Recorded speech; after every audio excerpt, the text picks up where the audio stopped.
The Lives of the Saints by Father Alban Butler, July 6th, St. Maria Goretti. Maria Goretti was born in 1890 in Corinaldo, a small town about 50 kilometers from Ancona. She was the daughter of the farmer Luigi Goretti and his wife, Assunta Carlini. The family consisted of 6 children. In 1896, Luis Goretti moved with his family to Colle Giantruco, near Galliano, and later to Ferriere di Conca, not far from Nettuno, in Campagna Romana. Shortly after his arrival in the latter town, Luigi Goretti fell ill with malaria and died. His wife had to support the family. The struggle for life was hard, so much so that every penny was counted in the household. Maria, who was usually called Marietta, was the most cheerful and the most affectionate with her mother.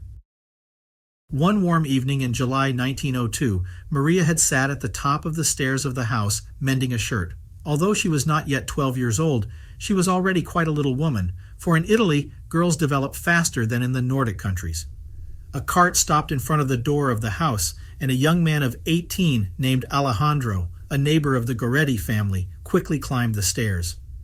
Alessandro invited Maria into one of the rooms. It was not the first time this had happened, and Maria again declined the invitation. Then the young man pushed her inside and closed the door.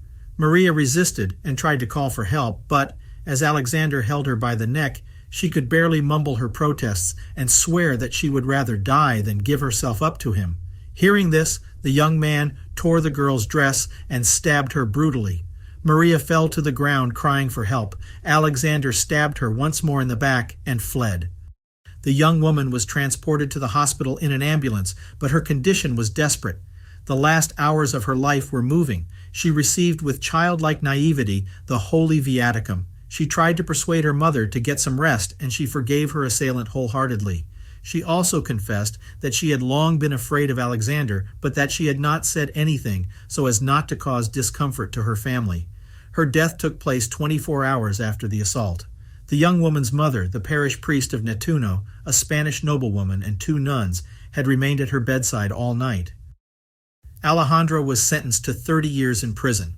For a long time he was brutal and stubbornly unrepentant of his sin. But one night he had a dream in which he saw Mary picking flowers in a meadow and coming to offer them to him. From that moment on, he changed completely. He became an exemplary prisoner and was pardoned when he had served 27 years of his sentence.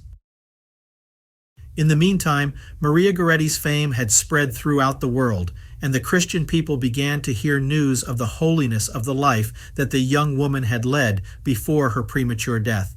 She was already invoked as a saint, and her intercession worked several miracles. Finally, her cause for beatification was formally introduced. Maria Goretti was solemnly beatified by Pius XII on April 27, 1947.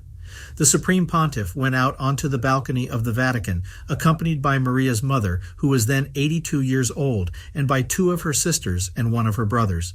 Pius XII spoke to the pilgrims, who came from all over the world, comparing Blessed Mary to St. Agnes, and denouncing the corruption of youth by the theater, movies, and fashion. According to the pontiff, in our days, women are sent even to military service, and the consequences of this are very serious. 3 years later, the same Pius XII canonized Maria Goretti in St. Peter's Square before the largest crowd ever assembled for a canonization. The saint's murderer was still alive. The fact that a death is unjust and violent is not sufficient for martyrdom, although some of the canonizations by popular acclamation of the early Church might have led one to believe so. Saint Maria Goretti is truly a martyr, for she died for defending a virtue instilled by the Christian faith. On the other hand, as Cardinal Salati said, the holiness of her ordinary life would have been sufficient to raise her to the honor of the altars, even if she had not been a martyr.